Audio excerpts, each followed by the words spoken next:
महाभारत युद्ध के बाद जब भगवान कृष्ण घर लौटे तो उनकी पत्नी रुक्मणी ने उनसे कहा, आप गुरु द्रोण और भीष्म की हत्या में कैसे शामिल हो सकते हैं, जो इतने धर्मी व्यक्ति थे और उनका पूरा जीवन धर्मी था।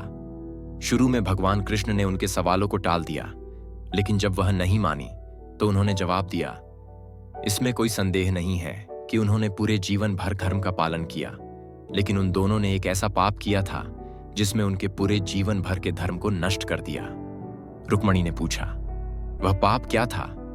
भगवान कृष्ण ने उत्तर दिया, वे दोनों उस समय उस दरबार में मौजूद थे जब एक स्त्री द्रौपदी का चीरहरण किया जा रहा था और बड़े होने के नाते उन्हें इसे रोकने का अधिकार था, लेकिन उन्होंने ऐसा नहीं किया। यह एक अपराध इस दुनिया की सारी धार्मिकता को नष्ट करने के लिए पर्याप्त है।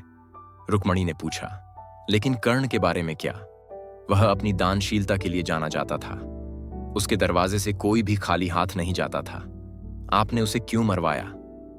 भगवान कृष्ण ने कहा, इसमें कोई संदेह नहीं कि कर्ण अपनी दानशीलता के लिए जाना जाता था। उन्होंने कभी भी किसी से कुछ भी मांगने पर मना नहीं किया।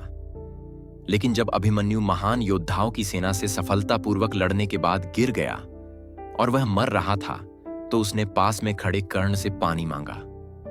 जहां कर्ण खड़ा था वही साफ पानी का एक गड्ढा था, लेकिन अपने मित्र दुर्योधन को नाराज नहीं करना चाहता था, इसलिए कर्ण ने मरते हुए व्यक्ति को पानी नहीं दिया। ऐसा करने से उसके जीवन भर का दान नष्ट हो गया।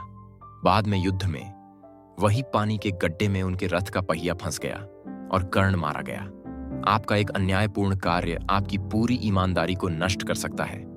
कर्म का एक सिद्धांत है, जो कर्म करोगे वही कर्म पाओगे। महाभारत की यह कहानी समृद्धि के मार्ग में कर्म सिद्धांत का एक बेहतरीन उदाहरण है।